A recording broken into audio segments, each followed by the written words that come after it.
Hey everyone, I'm Matt, and welcome to the Good Trouble Show. Today is a special pre-show for the 1-hour News Nation exclusive.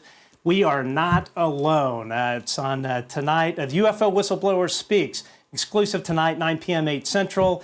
This thing's going to be fantastic. So this interview is with whistleblower Dave Grusch, and I hear this interview is really going to be off the charts. And we have two special guests joining us to break it all down. But first, do us a solid and hit that thumbs up and subscribe button. Also, leave a comment. Let us know what you think about this interview. Do you like it? Do you not like it? We love to hear all of that. We are also on all podcasting platforms. Just search for The Good Trouble Show with Matt Ford. Also, your financial support. I'm all tongue-tied. Nervous about this News Nation thing. Your financial support enables us to bring you this show with exceptional guests. You can become a Patreon supporter for the monthly price of a Starbucks coffee. Go to www.patreon.com/The Good Trouble Show and become a Patreon supporter. We really appreciate it. And finally, on YouTube, Super Chats are open and a great way to show your financial support. We very much appreciate it. So, last week, the Debrief published the bombshell article by Ralph Blumenthal and Leslie Keane titled, "Intelligence Officials Say U.S. Has Retrieved Craft of Non-Human Origin." In the article, whistleblower Dave Grusch comes forward stating the United States is in possession of multiple intact crashed UFOs. It's crazy, but I know it's true. The Dave Grusch 1-hour interview airs on News Nation, like we said, right after this. It's a little under 1 hour. And here is a taste of what's to come. When you say crash retrieval, what do you mean? These are retrieving non-human origin technical vehicles, call it spacecraft if you will. It's probably not the right parlance, but no kidding, non-human, exotic origin vehicles that have either landed or crashed. We have spacecraft from another species. We do, yeah. How many? Quite a number. Quite a number, like 12. It sounds like the government could open up their own rent-a-car business with UFOs and have Susan go as the lady at the counter. So anyway, joining us for this special edition on the left is the co-author of the UFO white paper, Loose Threads. Please welcome Daniel Elizondo. And then on the right, first time on our show, we're super excited to have him here, the host of Post-Disclosure World, Brian Robbins. Guys, thanks for joining us. It's good to be here. Thanks for having me. Thanks for coming. So this Dave Grusch guy. He'll throw up a picture of him here. So here he is. He's a ex-intelligence official with tons of accolades. I know he was involved in the presidential daily brief. I mean, he's been in this for a long time. So, so Ryan, for viewers not up to speed, maybe give us a little bit of a primer as far as who this Dave Grusch guy is and what all he's claiming. Yeah, so he is a 14-year intelligence officer veteran, and he is a veteran of the NRO, National Reconnaissance Office. He's also a veteran of the NGA, National Geospatial Intelligence Agency. And he's also a decorated veteran. He served in Afghanistan under the auspice of the Air Force. And so, as you pointed out, he delivered intelligence briefings to the Commander-in-Chief of the United States. So it goes without saying that he is an extremely high-level former intelligence officer. He was entrusted with the most intimate secrets of the national security and intelligence apparatus.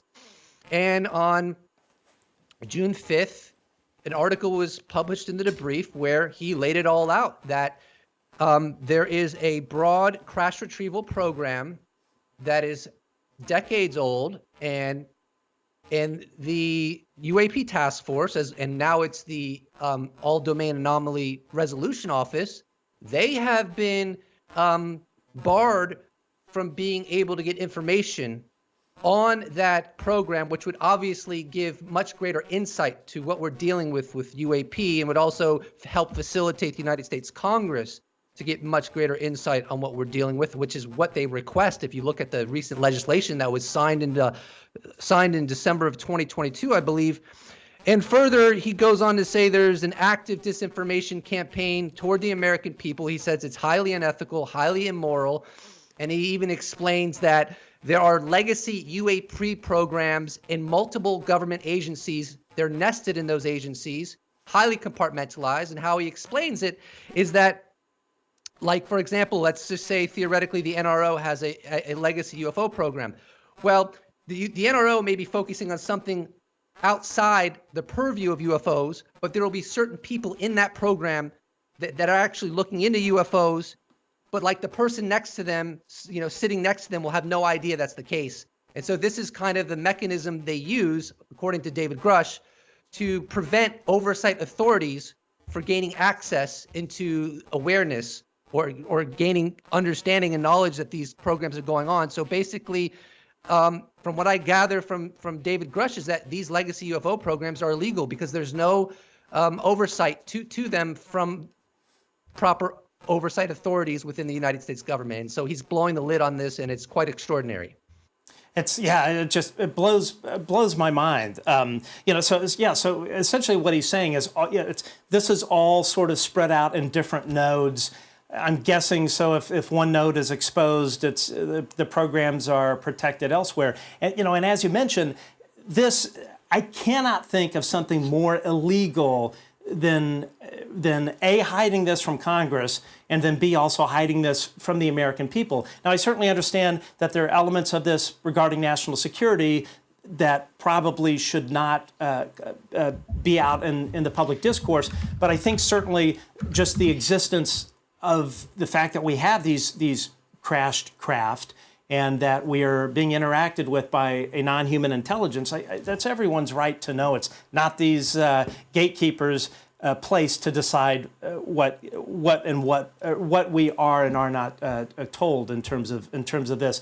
Now, Daniel, you'll hear a lot of people say a program this massive that's spread across all these different nodes of government, there is no way that it would be kept secret for this amount of time. And from what I understand, Dave was saying that this program, I think, wasn't it like the late 1930s or something, Daniel, that he was saying? How and according to you, what your research and what you found and what you co-published with the Hermetic Penetrator, which I still laugh at that. I won't even tell you what that makes me think of. I'm not going to go there. But anyway, so how would the government go about hiding this successfully for such a long time? Well, I think, honestly, the short answer is that they haven't. They really haven't been successful in keeping this secret. UFO enthusiasts and skeptics alike have pointed out, what we're starting to hear leak out from David Grusch and other whistleblowers are pieces of information that are basically ubiquitous in UFO lore. The skeptics will use that to try and say that this isn't legitimate information. But what I look at it, and the way I interpret it, and I think a lot of people would probably agree who are watching this podcast, is that it almost vindicates UFO lore. It almost shows how the intelligence community has used the UFO community over the years to sort of launder their intel. The stigma is so ingrained within the consensus reality culture, if you will, and within the mainstream media, that simply to have something affiliated with UFOs comes out is disbelieved by the general public, and it's often met with quite a bit of skepticism even within the UFO community itself. And so we've seen historically that on keeping it secret on the outside is you don't have to, right? It's sort of the fruit of the poison tree, if you will. You can put out some documents like the MJ-12 documents or something like that, and about 70% of the UFO community believes those are complete and utter BS. But let's say for a minute that some of those documents were actually accurate. And what we're finding out, a lot of the stuff that's talked about in those documents, maybe not the specific details, but the broad strokes, they're there. and they've been there for years. So that kind of takes care of things on the outside. You don't have to really keep the secret. You just share the secret with people who discredit it because of just the way that the way things work. And early on, it might have been that the intelligence community helped to sort of seed that stigma. But over a while, I think it just sort of snowballed in academia and in mainstream media, and to where it just became sort of a joke. And it sort of set up things to where it makes that secrecy on the outside of these programs and for your adversaries. Also, it probably makes a lot of that intel not actionable, right? When it's like, well, I didn't hear this I didn't find this, from a classified source. I actually heard this at a UFO conference. It sort of renders a lot of that really actionable intel inert in a way. But then on the inside, we find that people have found these programs. It's not like these are completely secret. There are people who have found these programs over the year. Richard Dolan has done an excellent podcast that breaks down not just one, but like 3 different times that the programs that are talked about in the Wilson Davis documents were uncovered. And that's just that program. There may be multiple,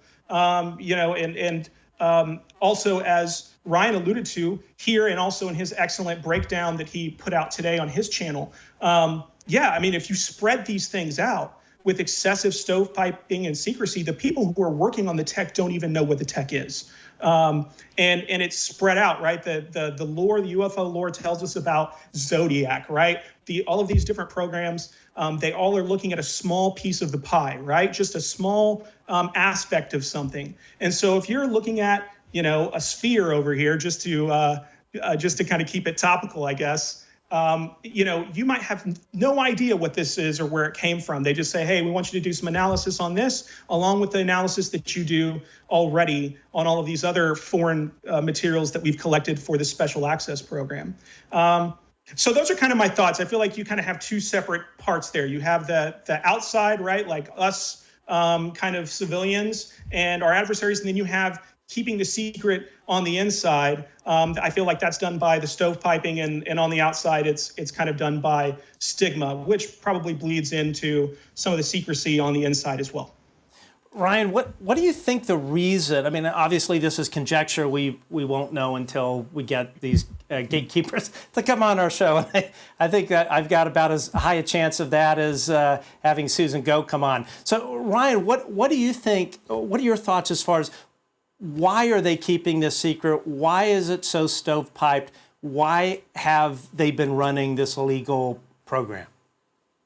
Well, I don't think you can narrow it down to one reason, but I think inherent to our human psychology is if we are tasked with protecting our nation from threats and various challenges, we want to have answers. And that's true whether it's the French government, it's true whether it's the Australian government, the Chinese government. It's just how our brains are wired if we're in that kind of profession.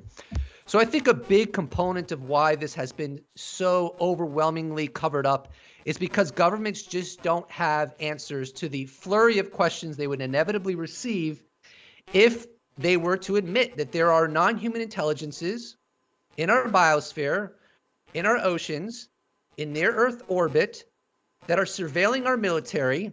They have reportedly turned on and turned off nukes at times. What government would want to admit that? They don't know why they're doing it. Right. They'd have to admit that these non-human intelligences can do whatever they want, whenever they want, with impunity.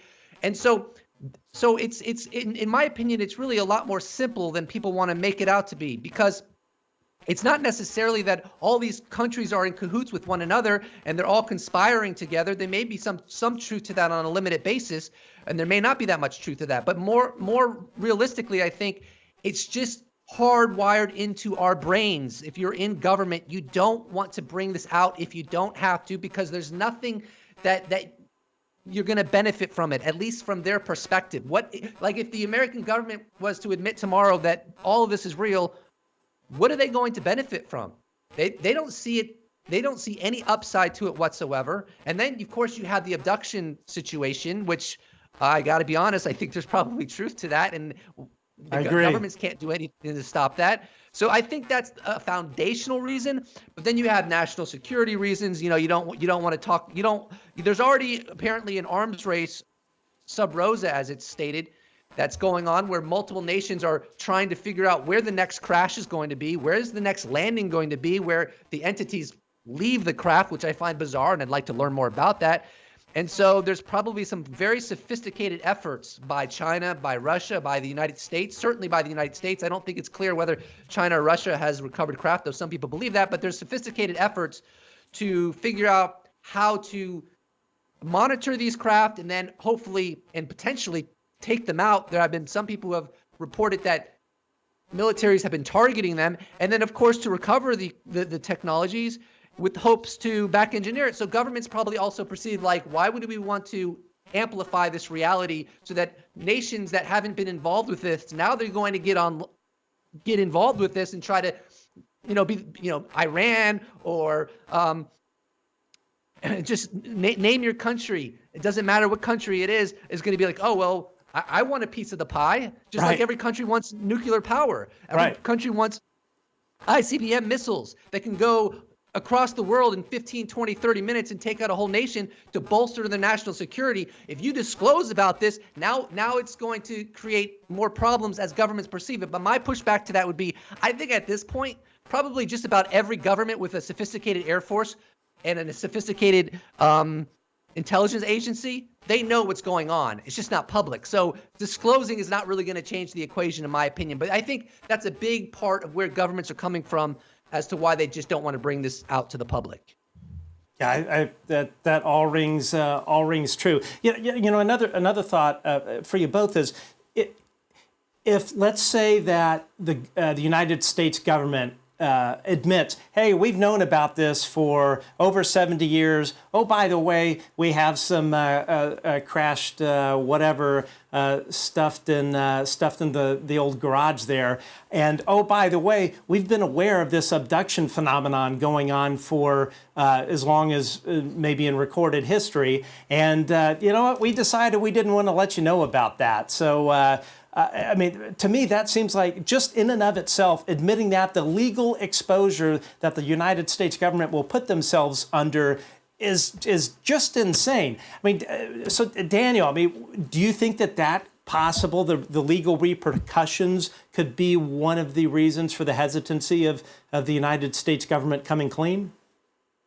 Oh, I think absolutely. I think in this sense that the secrecy has actually served a lot of people in government very well, because they can very rightfully plead ignorance to some of these things. And I think it'd be very unwise for especially elected officials and other people who are sort of new to this game to not go along with this. I think it'd be very wise for them to go along with this sort of movement that's happening, to say, whoa, what are you talking about? I had no idea this was going on.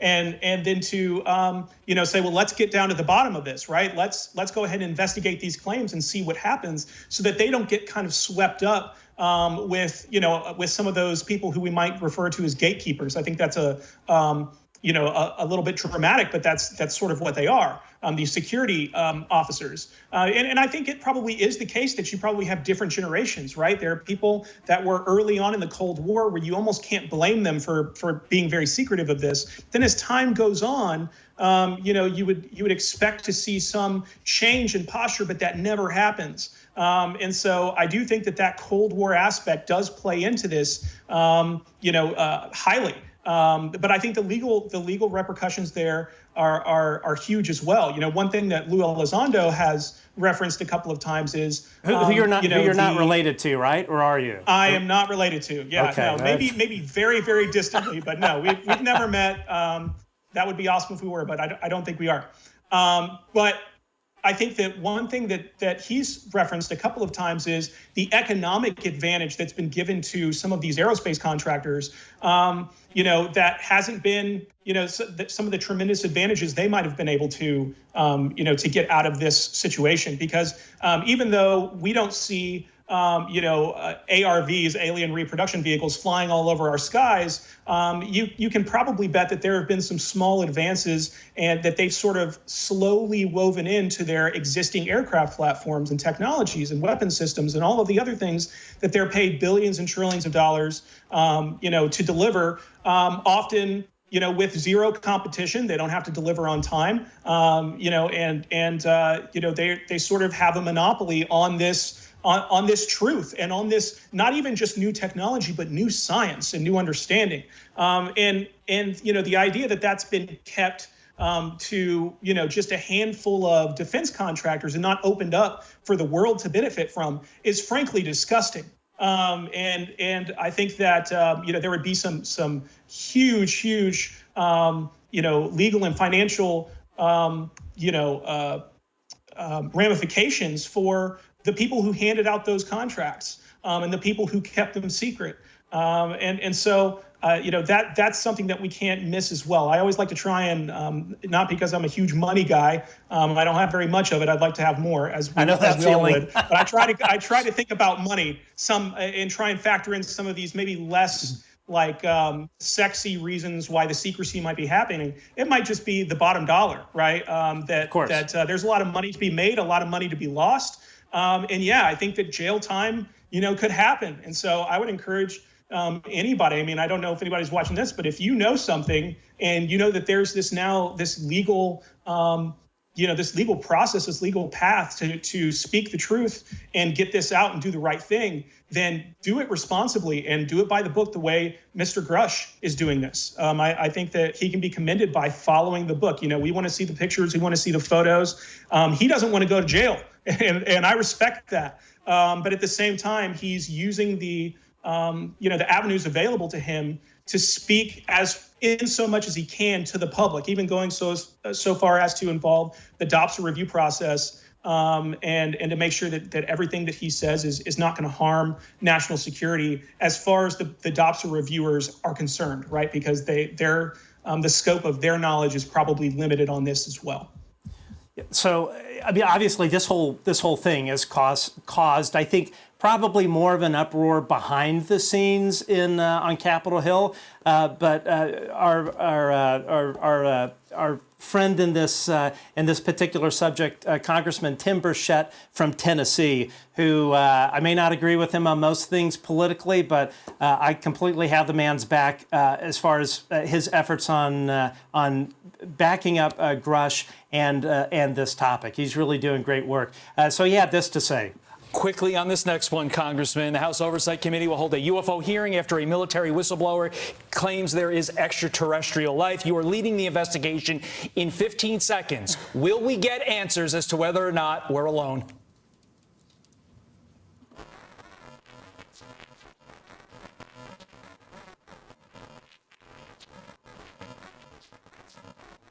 Oh, sorry, I cut away from that too soon. But I mean, this guy, man, he has no fear. I love it. So we reached out to Congressman Burchett's office. What did we do? I think it was just the day of the article dropping, and he provided us with this statement. He said, Dave Grusch is right to push for this information to be made public. I'm not sure what everybody is so afraid of or why the top people in the chain of command keep covering this up. If David has credible information about UAP discoveries, Congress and the public should know about it. We should keep fighting to get all of this open. Ryan, really, he's the only guy that, as far as I know, has really stepped in front of this. What do you think the hesitation is with people in Congress, both on the Senate side and the House side? Because one of the things I don't know that everyone really understands is that Dave Grusch testified under oath, presented evidence to the House Committee on Intelligence, I think it's called the HASC, and the Senate Intelligence Committee. Ryan, any thoughts as to why there's kind of this deafening silence when you know these folks have heard this stuff? I can only surmise that the stigma still persists, the giggle factor still persists. People are petrified of their reputation being compromised. And that's all I can think of, because to me, members of the House and the Senate in unison should be saying vocally and publicly that,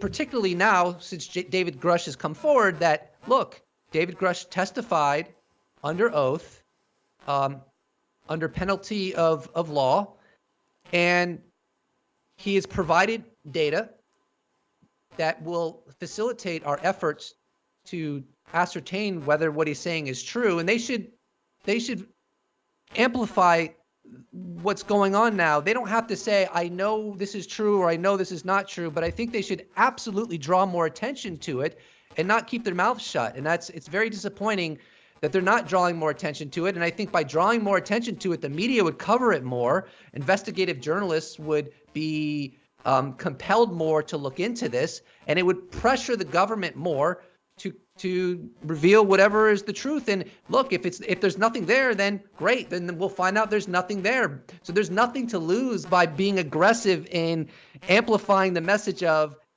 David Grusch was highly respected. He was trusted enough to be given the most intimate secrets of the United States government. This is what he said, and it's not looking good. So if there is some kind of corruption within the United States government, we need to get to the bottom of it. This is really important. I just wish more members of within the Congress would be vocal like that. They don't have to be on Tim Burchett's level where he's like, there's a cover up and we're not alone, but they could still contribute more to the conversation. And their silence, to me, I don't approve of it. I'll just put it that way. I am 100% in agreement. So Daniel, I don't think I probably said the committees correctly. So do you know what the exact committees are, and exactly who are these lawmakers on these committees that should be standing up and at least saying, hey, we're glad Dave Grusch has come forward. Let's investigate it. Let's find out what's going on. So Daniel, who sits on these committees? Oop, you're muted.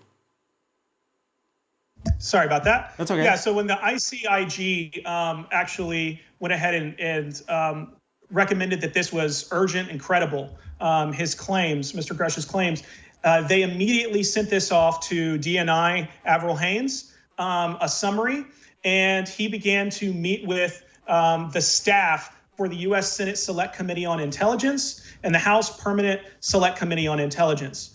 The House Permanent Select Committee on Intelligence. So I'm just going to kind of run down the list, because I think often we focus on one or two of these folks, and I think it's, we should probably sort of aim our annoying tweets and things like that, our squeaky wheels, if you will, at everybody on these committees. So the committee members for the U.S. Senate Select Committee on Intelligence are Mark Warner and Marco Rubio. Democrats are Ron Wyden, Dianne Feinstein, Martin Heinrich, Angus King, Michael Bennett, Robert Casey Jr., Kristen Gillibrand, John Ossoff. And then the Republicans are James E. Risch, Susan Collins, Tom Cotton, John Cornyn, Jerry Morin, James Lankford, and M. Michael Rounds. So those are the Senate Select Committee on Intelligence. And for the House Permanent Select Committee on Intelligence, the Republicans are Michael Turner, Brad Winstrup, Chris Stewart, Rick Crawford, Elise Stefanik, sorry if I mispronounced something, Trent Kelly, Darren LaHood, Brian Fitzpatrick, Mike Gallagher, Austin Scott, French Hill, Dan Crenshaw, Mike Waltz, Mike Garcia. Democrats are Jim Himes, Andre Carson, Joaquin Castro, Raja Krishnamurthy, Jason Crow, Amy Barra, Stacey Plaskett, Josh Gottheimer, Jimmy Gomez, Chrissy Houlihan, and Abigail Spanberger. Wow. So I think we should definitely, that's a lot of people. And I think, we probably can't assume that all of them have the same, the same access. It did say that there was some information that was, that was too sensitive to share with Congress. And so there were staff sent to speak with Mr. Grusch. I don't know if that's referring to staff from individual offices, or if that's referring to staff that serves the entire select committees. So you might actually have more insight on that, but I'm not sure. But that's I think that that's a lot of people. That's a lot of people potentially that could know about that, including the DNI. Avril Haines was given a summary, and this was about a year ago. Okay, this was a long time ago. So I think it's worth, as we start to fire off our letters and our emails and seek responses on these, that we start to ask, all of these people and to see to give them an opportunity to make a comment. And like Ryan said, they don't have to come out firing, on all cylinders the way Burchett has. They can just say, look, this guy seems to be credible. We need to investigate his claims and just leave it at that. And I think even that would merit a little bit more coverage in the mainstream media than we're currently having. I think if we have really strong voices on the right, but we don't have the same thing on the left, that doesn't help the cause. And so I really appreciate what Mr. Burchett is doing. My political stance. I probably disagree with him about basically everything else, but this is something that we can agree on. And I think that any reasonable person who understands what Dave Grusch's background is and understands that he's made these claims under oath, under penalty of law, that he could possibly, go to prison for making false statements. I think that anybody who understands those things ought to be for looking into this matter and investigating it, getting down, and not a fake, check the box kind of effort, but like a real dogged effort, to get to the bottom of this and to uncover what we can uncover while maintaining our national security. And obviously there are some places that we shouldn't go. But I think in a responsible way, everybody should be on board for, even the skeptics, even the Stephen Greenstreets of the world, they should be for looking into these claims and getting to the bottom of them, because it gives them an opportunity to be right? If we don't investigate it, then it's just speculation. But if it's investigated and it turns out that this was all, BS or something, then they get to dunk on us for a while. So I guess those are kind of my thoughts about the merits of getting down to the bottom of this. Yeah, I totally agree. Now, I don't know what Stephen Greenstreet is up to, but well, I won't even go there. So a couple of thoughts. I know one mechanism probably a lot of people aren't aware of is if somebody is going and testifying on a particular committee, a senator or a congressman or woman, they, as a way to sort of avoid dealing with it, they can send in their legal counsel to sit on the hearing. So there's no staffer, there's no senator, there's no congressman. The legal counsel sits in, digests all of it. So when somebody goes and says, "Hey, Congressman, are you aware of this?" or "Senator, are you aware of it?" They have some kind of, it's in a way, kind of a plausible deniability. They can claim, I think, a sort of executive privilege, which I think is unfortunate. These senators and congressmen, if they haven't been reading up on this thing vociferously after this thing came out, then they're not doing our job, or doing their jobs. And by the way, Congressman Tim Burchett, I know we're on totally separate sides of the aisle, but come on our show. We would love to hear what you have to say. I would definitely have a beer with you.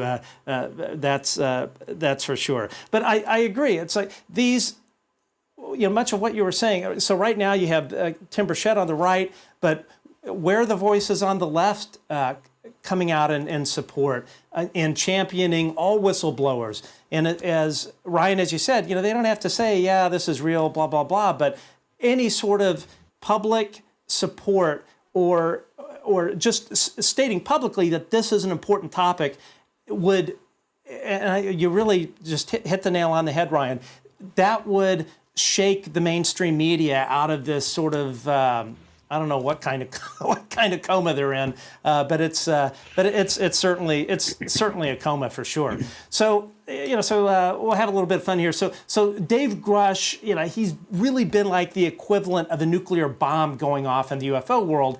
And there are lots of fans out there on Twitter have been making these incredible memes about Grusch and the debunkers. So we thought we would kind of go through some of these. I think they're pretty funny. We'll start on the debunking world first. So first, and this is from this guy named Uplifting Tweets, who makes some really great stuff. So I'm not sure. I think this is this Los Angeles guy, but clearly he's eating some crow there.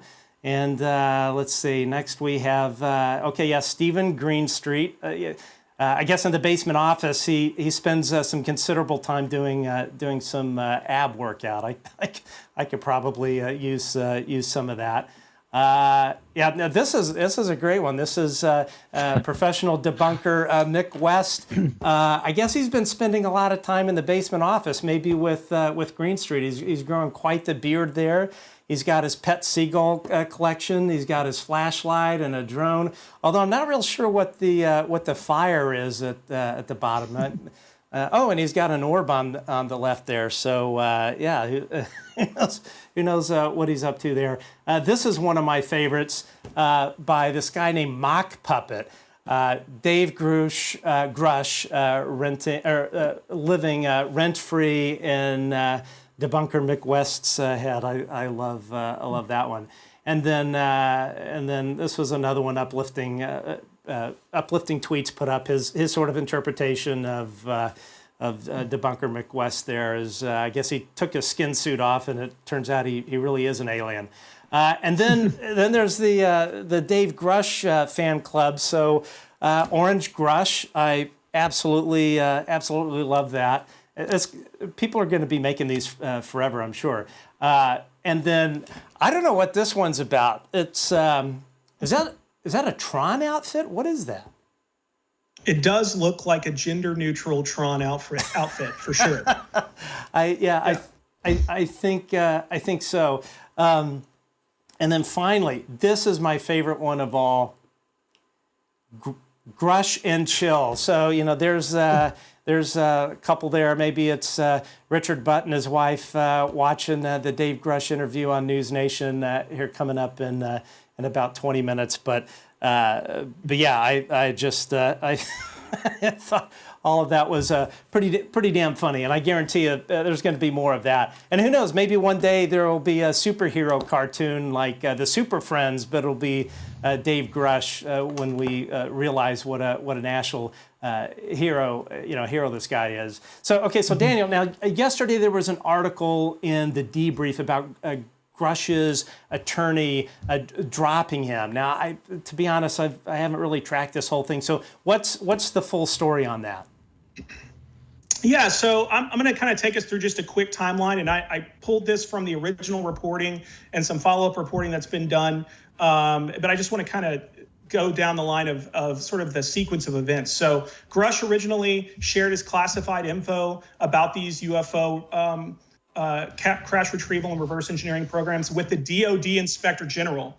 And this was in July of 2021.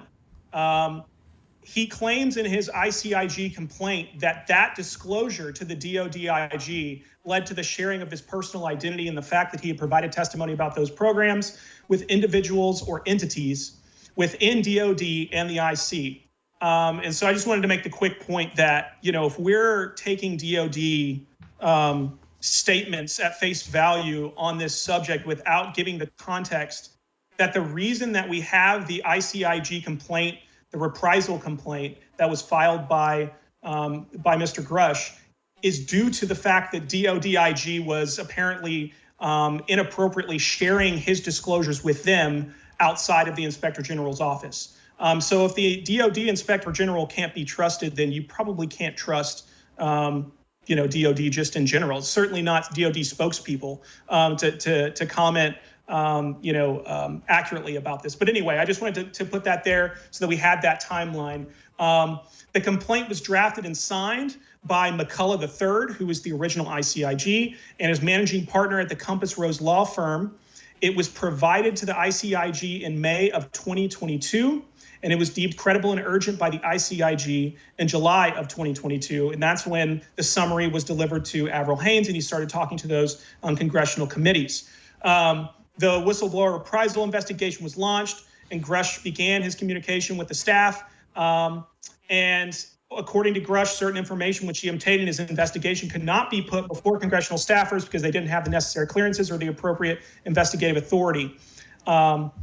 So this was, we have this story now that Compass Rose has concluded their representation of David Grusch in this matter. And so that's been, couched different ways by different people. Some people say that they canned him, they dropped him. But the way it reads is that their defense of Mr. Grusch was successfully concluded. And I don't think we've received official word as to whether this ICIG reprisal investigation is concluded or not. But my feeling is that it probably either is or it's close to being concluded, because I don't think that Mr. Grusch could be arranging to speak with Congress and do these hearings if he was still part of an ongoing ICIG investigation. I don't think they're allowed to meet with him to try and keep politics out of the investigation in so much as it's possible. So it seems that what happened is they defended him successfully from the reprisals. The ICIG found his complaint to be credible and urgent, and it took appropriate action by passing it on to the DNI. But the bottom line is, Ross Coulthart said today in a tweet, he said, let's see. He sent out a tweet today that says, Ross. as you will soon learn. It's one of my favorites. When I grow up, I want to be Ross Coulthart. Me too. We all do. As you will soon learn, the CR and reverse engineering issue was investigated by the IGIC as part of the reprisal investigation. Multiple witnesses from inside the legacy UAP crash retrieval program backed Grusch's claims under oath. What his lawyer said is irrelevant to the IG finding. So I think what we're seeing here from Compass Rose, this is just a safe PR move for a law firm with very conservative clientele. And even though we're seeing lots, more and more coming out about UAP and UAP whistleblowers every day, we're a long way off from being affiliated with UFOs and UFO crash retrievals being a good thing for business for a conservative law firm like Compass Rose. And so in no place did they say that they thought that Mr. Grusch had misrepresented what they were defending him in. They did cite some reporting. It wasn't clear to me what reporting that was. I don't think that the original reporting misrepresented anything, because as Ross said, if they're going to do a reprisal investigation, they would have to find out whether that reprisal was, those alleged reprisals was carried out appropriately or inappropriately. If David Grusch is sharing information that's inaccurate, then it would seem that some of those reprisals, at least some of them, would probably be appropriate. That to go after his security clearance, to levy allegations against him would be justified if he's out here spewing nonsense in some sort of weird counterintelligence op, or if he's just plain mistaken. So you would think that they would have had to look into at least the claims that he's making about these programs to know whether those reprisals were appropriate or inappropriate. Obviously, the things that we read about in Josh Boswell's, the Daily Mail's article, those things are obviously not, are probably never okay, right? Where he reported that they were tracking his wife with like Apple AirTags and flying drones over his home, and that there were physical threats of violence to him and his family. That's obviously never okay. But in terms of actually looking into, whether there was merit, whether it was urgent and credible, you've got to know if there's a there, right? Like you can't not look at those things. And we do have reporting. We have Ross here saying that the crash retrieval and reverse engineering issue was investigated by the IGIC. And it's important to note that it wasn't just them taking Grusch's word for it, that you had actual individuals from inside of these UFO crash retrieval and reverse engineering programs that are sharing this information with the ICIG. That is part of how they would conduct their investigation. It's part of how they did conduct their investigation. I'm frankly a little bit bitter that Compass rose, and I'm sure Mr. Grusch is bitter as well at the timing of their announcement, their press statement about them concluding their relationship with him in this matter.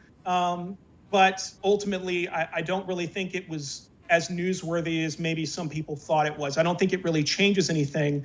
It just confirms the fact that Compass Rose has decided not to go full crash retrieval law firm, with their branding.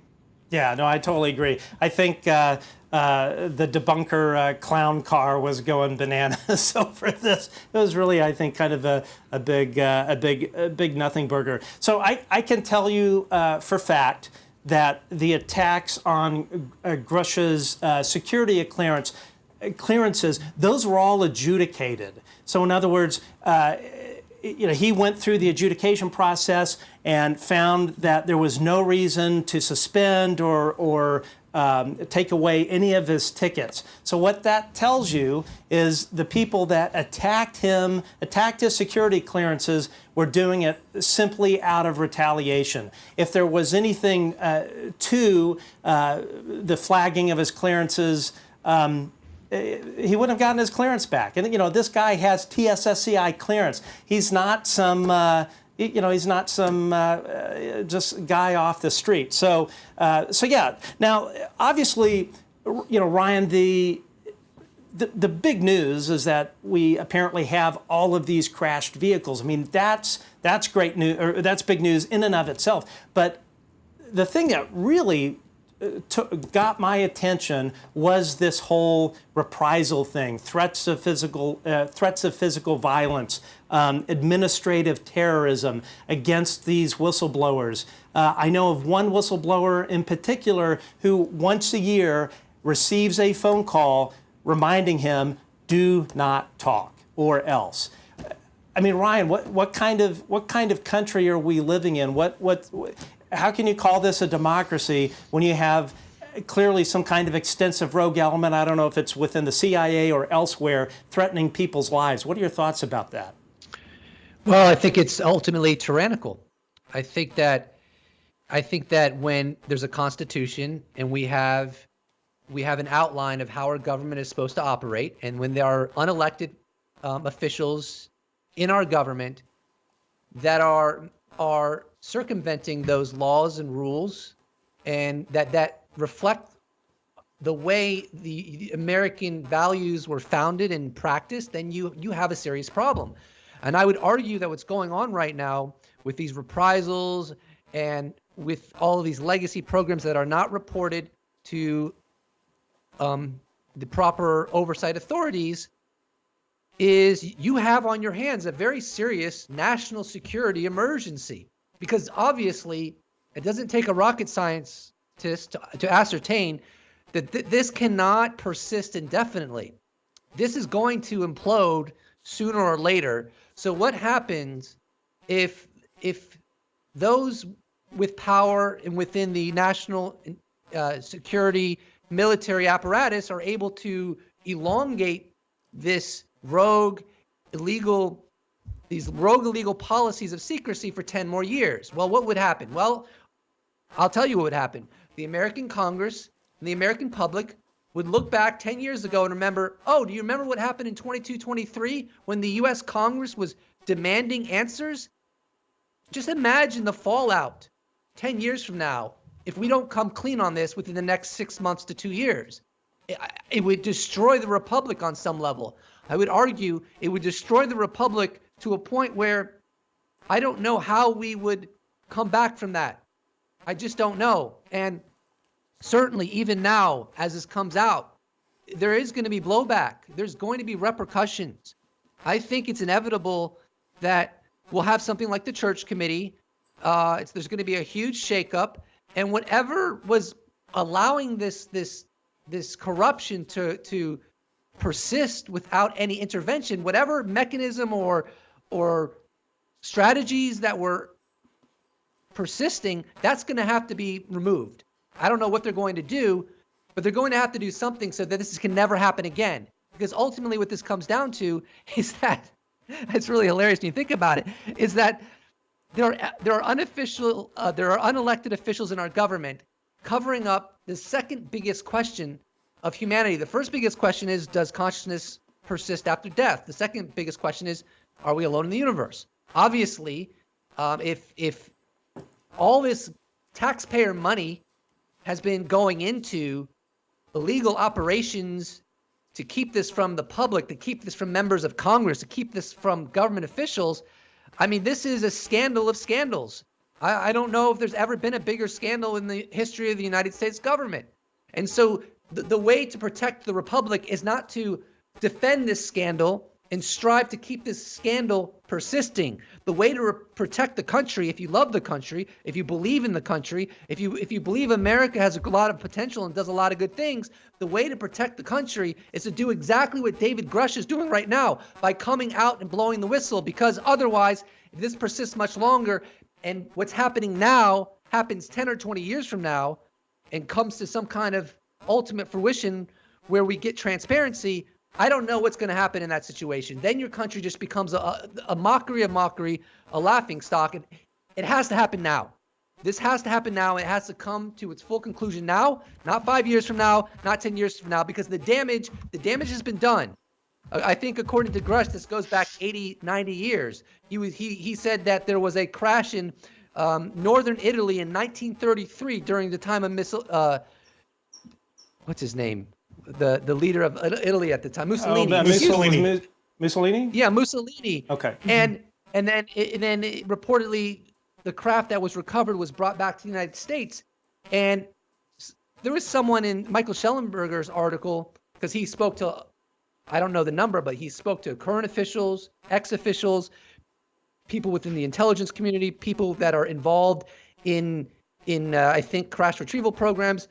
And someone said that they recover a new craft 1 or 2 every 5 years. I don't know if that's true or not, because someone else said that there's an estimated 12 to 15 recovered craft. But it does appear that on a regular basis, every decade or two, they are recovering new crashes or a craft that had been abandoned. You don't keep that from the public. That's not something you do. That doesn't work. And one of the things I'm really looking forward to when we finally do move into a post-disclosure world, hopefully, and if we're all correct about this topic, I want to see how the scientific community responds. The scientific community has a lot of power, and I would imagine they're going to be livid beyond belief, because this knowledge changes everything we know about our world, about our universe, about biology, about history, about everything you could possibly imagine. And I don't think they're going to be happy. So, some people within the DOD may think, well, let's just kick the can down the road a little bit more and wait, and maybe I'll be retired by then, and then I don't have to deal with it. Well, no, but the problem is the longer we wait, the more repercussions the United States is going to have to be at its mercy, and that's just not acceptable. I couldn't have put it better myself. Ryan, man, I mean, here's the thing. He is the tip of the iceberg. There will be more people. There will be people coming forward that are actually involved in the program. I guarantee you. And this is a travesty for our democracy that this has gone on. And so what I would say, my recommendation to everyone here, call your senator, call your congressman, ask them, why are they not in front of the cameras demanding answers? Why are they not out in front of everybody calling and asking what the hell is going on? The silence is deafening, and there's really no excuse for it. So, after, we're going to wrap up here in a few minutes so people have a chance to go do whatever before you watch the thing on News Nation. And again, we encourage everyone to tune into this, tell your friends, but more importantly, call your congressman and your senator. Let them know that this is not acceptable to just bury their heads in the sand. And I would say as well, keep an eye on the mainstream media. I'm hoping they wake up from their sort of slumber, and also too, I think it'll be obvious, maybe from people like Julian Barnes of the New York Times. There are going to be people that, in my opinion, are on the dole, that are going to be peddling disinformation regarding this subject and telling you that it's all bunk. And especially these professional debunkers, they have an agenda. It's not to get the truth out. It's for clicks and whatever. They're going to be irrelevant pretty soon. So I would, I wouldn't even listen to anything that they have to say. So wrapping it up here, and sorry we didn't have time to get to questions, but Daniel and Ryan really wanted to hear what you guys had to say. So Daniel, what do you think we're going to see tonight? Big news, nothing burger. Where do you think this is? I think it's going to be pretty good. Yeah, I've heard a lot of rumors about where they're going, and to kind of circle back to, some of the first things I said tonight, I think that we're going to see more and more of UFO lore, as we call it, sort of vindicated, or at least talked about by somebody who's, been in a very high official capacity within the intelligence community. I think that both sides, if you will, of this argument, if we can call it that, are going to, take different things away from it. But for me, I see this as a vindication for people who are sort of legends in this research field. I think about Stanton Friedman. I think about Bob Exler.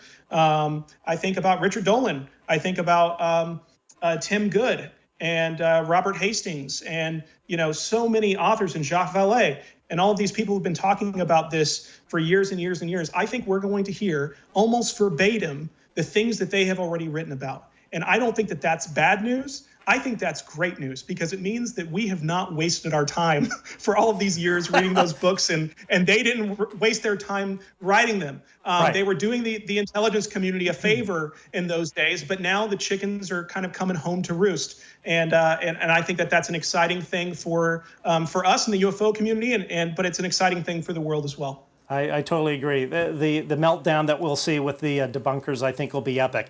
Ryan, 30 seconds. What do you think? What do you think we'll be seeing here in less than 3-4 minutes? Well, I think he's just going to go into further depth to what he already shared. There's a broad crash retrieval program. There's legacy programs. It's been insulated from the Congress and most of the U.S. government. And it's incredibly unethical and immoral. We have a right to know about the nature of our reality. They don't have to tell us the technical specs of what they've recovered or how they operate or how they work. But what they absolutely have a moral obligation to tell us is that we're not alone and we're being engaged by non-human intelligence. And that, I think, is the message of David Grusch. I couldn't agree more. Folks, thanks for joining us. Daniel, Ryan, thanks for being a part of this, our little pre-show here. It's been a real pleasure. We look forward to having you back on. Folks, call your lawmakers, demand answers. They work for us. It's not the other way around. The Department of Defense works for us, not the other way around. The intelligence community works for us. It's not the other way around. Call, and watch this interview. Tell your friends. And anyway, thanks for everyone for joining us. I'm Matt from the Good Trouble Show, and we will see you soon, probably with some commentary on what we're going to be seeing in a couple of minutes. Thanks for joining us.